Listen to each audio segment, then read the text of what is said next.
you're with Best Buy. People are home right now, and internet use is booming at home right now. I know I'm using quite a lot of internet.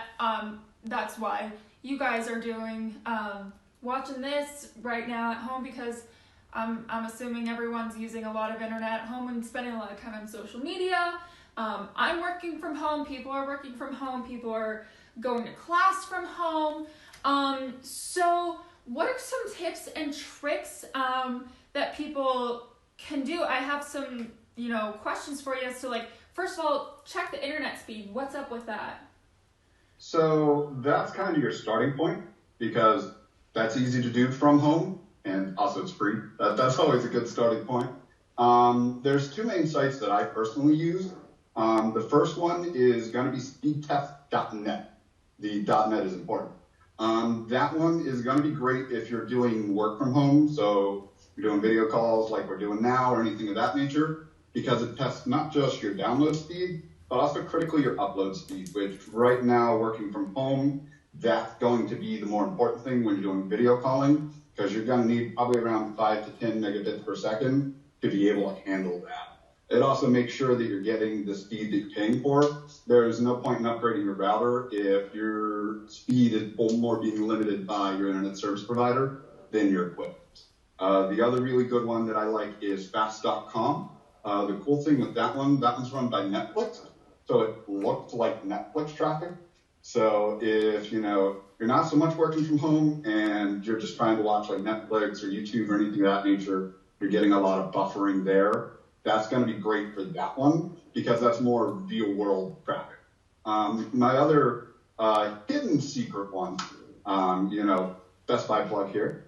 We actually have two apps. We have the Best Buy app that most people have, but we also have a cool new app called the Best Buy Home app. The cool thing with that one is you can go in there, you can track all your purchases, make appointments, with Geek Squad, and there's critically a third tab all the way over on the right that says Speed Test. The cool thing with that one is that when you do each speed test, you can actually name them. So the idea with that's going to more come into testing your internet throughout your home, which usually becomes more the concern. Sometimes you want to take the business call in the bedroom where the kids aren't, and sometimes the bedroom's on the other side of the house on the second story. So since you can test multiple rooms and save the speed for each room, whether or not your speed is being limited by your equipment because it's working great here, but not over here, or if it's more being limited by the speed you're paying for. Interesting. Okay, so I have firmware updates. What is that? So just like a computer, routers are basically a computer. So they actually do provide updates for them. Most critically, firmware updates are going to be for security purposes. Now, finding them can be a bit of a process. It's something personally, every time my mother needs that done, I have to go over and help her. And Geek Squad is open in a limited fashion, so if you aren't comfortable with doing that yourself, you can still call the 1-800-GEEK SQUAD number. They can help you over there, or using actually the Best Buy Home app I mentioned before, you can actually text chat with an agent in there. I know several of my agents are working from home right now and are able to do that. But the big thing is you'll usually need to type a number in your web browser. It's usually going to be a convoluted number. If you want to try this at home, the usual number is 192.168.0.1. That 0 could also be a couple other numbers. So if you do some Googling on your specific model of router, you're probably going to find some steps in there on how to firmware update it. And newer routers actually, some of them do this process automatically. So if you have a newer, nicer router, especially some of what are called mesh network systems, so basically routers where you actually have multiple different routers, usually those routers are a little nicer and will automate the process, but it's still worth checking in. That can sometimes increase your speeds a little bit, or most importantly, give you security updates. Sometimes vulnerabilities are found, and that's how those updates get done.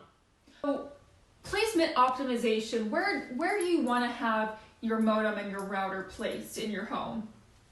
So, really comes down sometimes to personal opinion and what's available, but also your personal setup.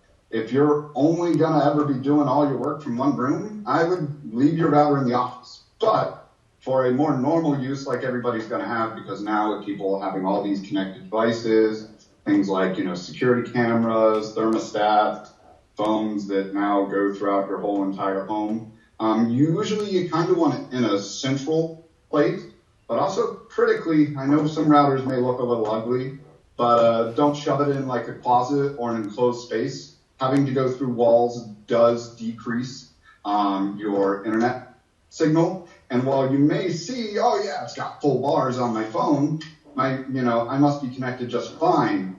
While you may be connected just fine, it may be cutting your speed down as you get further away from the router. That was why I was mentioning, speed test in multiple different rooms, critically the rooms that you're going to be doing that more important work in. But yeah, usually you want it, at eye level in a room if you can, although that one's not that big of a deal. But just the biggest thing is out in the open.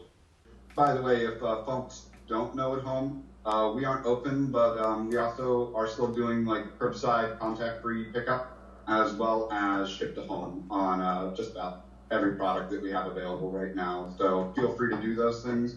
Both of those for the majority of products are also good. Yeah, so where can they give you a call at? The easiest way, I don't have the store number in front of me. Easiest way, if you hop on Google Maps or any of those kind of services, you can pull up the store number on there. The 814 number will work just fine. It's going to the folks, you can't see them, that are way over customer service.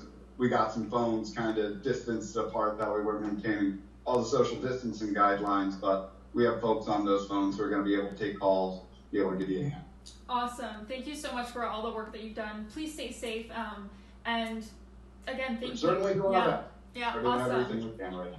Awesome. Stay safe, and I'll talk to you soon sometime, maybe. Yeah, well, hey, feel free to give us a call if you need a hand, Emma. Oh, yeah. Awesome. Thank you so much. Have a good one. You do the same. Bye. Bye.